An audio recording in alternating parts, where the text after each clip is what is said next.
Quick spoiler warning for The Name of the Wind, The Wise Men's Fear, and The Slow Regard of Silent Things. I can tell you stories no one has ever heard before. Stories no one will ever hear again. Stories about Felurian, how I learned to fight from the Adept.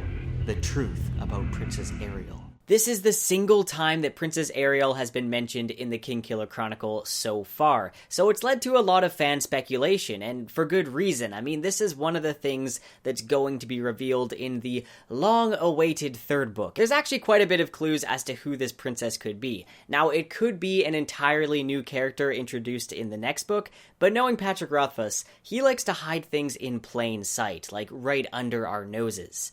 Right under the university. I'm talking about Auri. Now, this isn't exactly a new theory. It's been floating around the Kingkiller Chronicle subreddit for quite a while. But before getting into this theory, I am so excited to announce a giveaway. Now, this giveaway is sponsored by The Wise Man Shop. They sell some amazing Kingkiller Chronicle jewelry. I will leave a link to their store in the description. And hey, if you end up ordering something, you can use the coupon code they created for me, captured in words, to get 10% off your order. Or even better, by using the coupon code FIRST20, you can get 20% off your first 20 orders. I'll leave all the information in the description below, but you're probably wondering what the giveaway item is. The Wise Men Shop sent me this really cool Telu's iron wheel necklace to give away to you guys. This is an officially licensed Kingkiller jewelry, and it's a really great replica. It even has the names of Telu's angels inscribed around the wheel. And in case you forgot, this is the same type of necklace that the Chronicler wore throughout the books. So if you'd like the chance to win this Kingkiller necklace, I will leave a link to a Gleam giveaway in the description, and from there you'll have multiple ways to enter. I believe I set the giveaway to end on August 24th, but all that information will be on the Gleam page. And don't worry, there will be more opportunities to win some really awesome merchandise like this in the future. So if you want to show your support, feel free to like this video, maybe click the bell icon if you want to be notified for when I make new videos. Now, jumping back into the theory of Auri being Princess Ariel,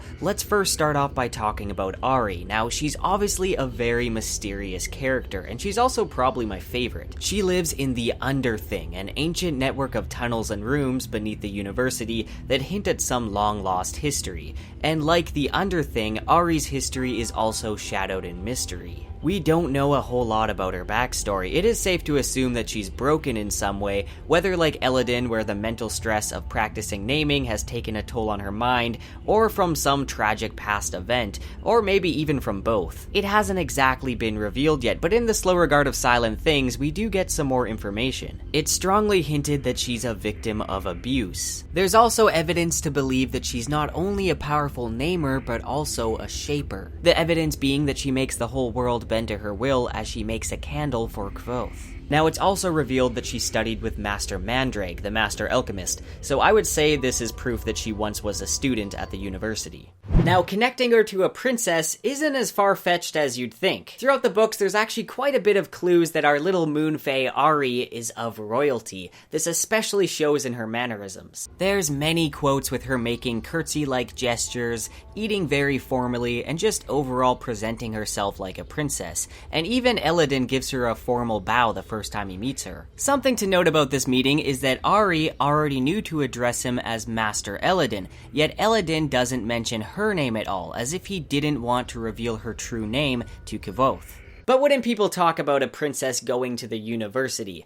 Well, not necessarily. Many people still view the university with a lot of superstition, even those in Imre, so it's not that big of a stretch to assume that the princess attended using a fake name. And that name could have possibly been Tabetha.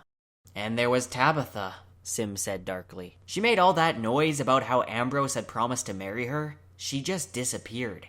This character is mentioned quite briefly, but it could be the fake name used by Princess Ariel. If Princess Ariel is Tabetha, it would make sense that Ambrose would want to marry her. I mean, Ambrose does flirt with everybody. We see him flirting with Fela, but I think when it comes to marriage, he would want to marry somebody that's of noble blood, and that would help him rise up in the line of succession. There's actually a ton of evidence that some organization, whether it be the Emir or the Chandrian, are helping the Jackas family rise up in succession, because many people are being killed off. For instance, Caudicus, Mayor Elveron's alchemist, was previously mentioned to be at the Jackas family estate, so it could be that he was sent by them to go poison the mayor. Maybe this organization or Ambrose's family just wanted to get close to Princess Ariel, and something caused her to end up going into hiding underneath the university. Now, the original Reddit poster points out that Tabetha, or Tabetha, is the biblical name of a woman who's brought back to life by Peter, but taking it back to its Greek translation, it means gazelle. Now, the word Ariel is a kind of mountain gazelle found in Arabia. Who knows, this could be a coincidence, but Rothfuss often likes to use cryptic hints like this. The sneaky bastard. Now let's focus on Auri's name. First off, it sounds quite similar to Ariel. Auri means gold, which maybe hints at her being royalty,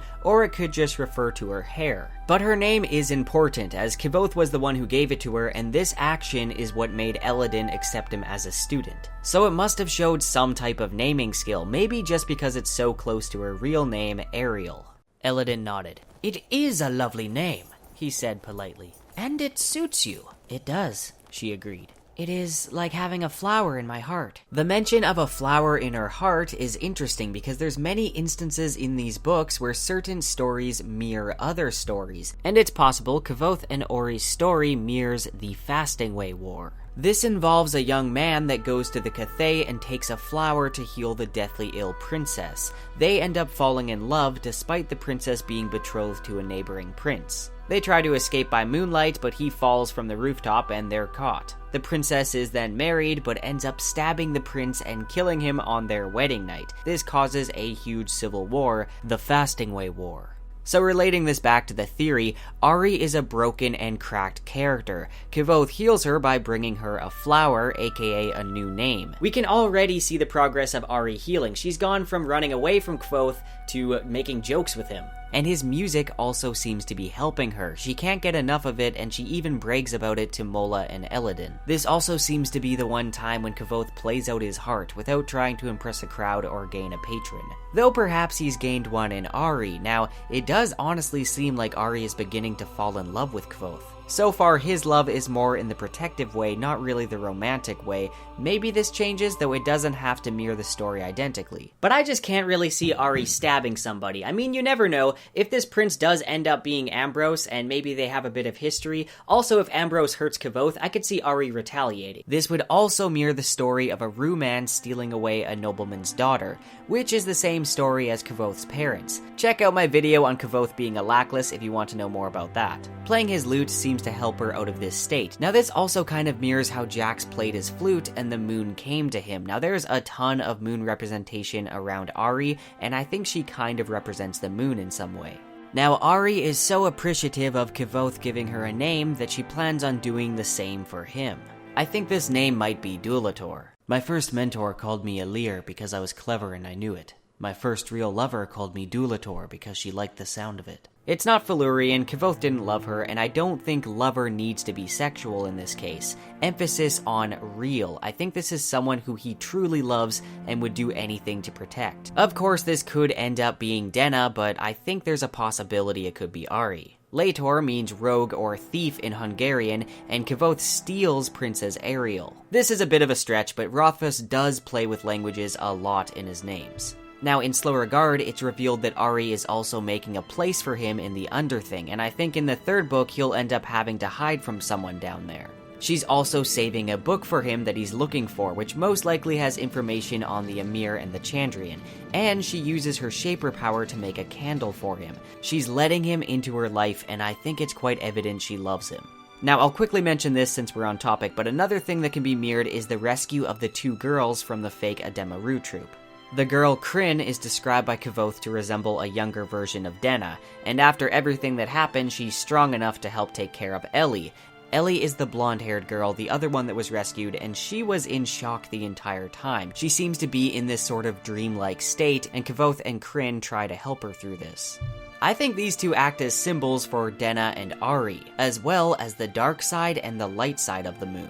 And funny enough, after Kvothe saves the girls from the fake Ademaru troop, the story later spreads that he saved two princesses from a group of ogres. I've gone this long without mentioning another very important quote by Kvothe. "I have stolen princesses back from sleeping Barrow kings." Now, Barrow is defined as an ancient burial mound, or a male pig castrated before maturity, but that's irrelevant. It's strongly hinted that there's a barrow beneath the university. Fela has a dream that she goes through the four-plate door in the archives and finds the tomb of an old dead king. Eladin mentions the university is built on the ruins of an older university, and I believe behind the four-plate door there's relics and information on the Chandrian and the Emir, as well as the tomb of this dead king. Let me know in the comments what you think is behind the four-plate door, and if you'd like me to make a video on it. Also, quite ironically, the students in the archive call it tombs, not tomes. Oh, and when Kvothe sends a letter to Ambrose in the Wise Men's Fear, it's revealed the address for the university is Belen Baron. Belen is one of the 8 cities that remained during the Creation War, and I think the university is built on top of that, which would explain the Underthing. An important clue relating to this is when Eladin meets Auri, he gives her a Sinus fruit. And it's said that the gift of a single Sinus fruit is considered a terrible insult if given to one of the Beledari. Now I can only assume the Beledari are the inhabitants of Belen. Now Auri's reaction to this gift isn't one of offense, but when she serves the beer, she doesn't include Eladin in the second round, because he brought a single Sinus fruit and nothing for Kvothe. It's hard to say if this means Auri is related to people from Belen, because you think that would make her very, very old. There is a theory that Auri is one of the angels. It's actually one of my favorite theories. I don't have time to mention it in this video though, because this video is already probably going to be pretty long. So I think Princess Auri being Princess Ariel is a really great excuse and opportunity for Kvothe to end up going before the king and gaining the title Kingkiller. The one issue I have with this theory is that we don't hear anything about a missing princess throughout these books. We don't hear of Calanthus having a missing daughter or any other noble house. However, this is Kvothe's story, so we could just be leaving some stuff out for the drama. Now this is all under the assumption that Princess Ariel is a princess from Temerant. What if she's actually a Fae princess? I mean, Kvothe often does call her his little moon Fae. Also, Felurian talks about how Fae walk between worlds without being noticed. This would also fit in with how the moon goes in between the Fae realm and the mortal realm, and Auri kind of represents the moon, at least I think so. Time moves differently in the Fae realm, so maybe she is older than we think. And it could be that her apparent Shaper magic in Slow Regard could be some type of Fae glamour, or maybe an entirely different type of magic we don't know about. So maybe she's actually a Fae princess and not a mortal princess. I haven't put too much thought into it, so I don't really know. It's all just speculation, but it's interesting. So let me know what you think about this theory about Auri being Princess Ariel. Do you think that all the clues add up, or do you think maybe they're a bit of a stretch? Personally, it's a theory that I love, and I definitely think it could be the case. I also think there's a possibility that Auri could be one of the angels. I'm not going to mention that in this video, but let me know down below which theory you would like to see next, because I do plan on making a lot more videos like this. Also, don't forget to join the giveaway if you want the chance to win Telu's Iron Wheel Necklace. I will leave the link to the Gleam giveaway in the description down below. I'll also leave the link to the Wise Men's shop and all the coupon information, as well as a link to my Etsy shop where I sell bookmarks and prints and stuff like that if you want to check that out. Anyway, that's about it for me, and I will see you guys next time.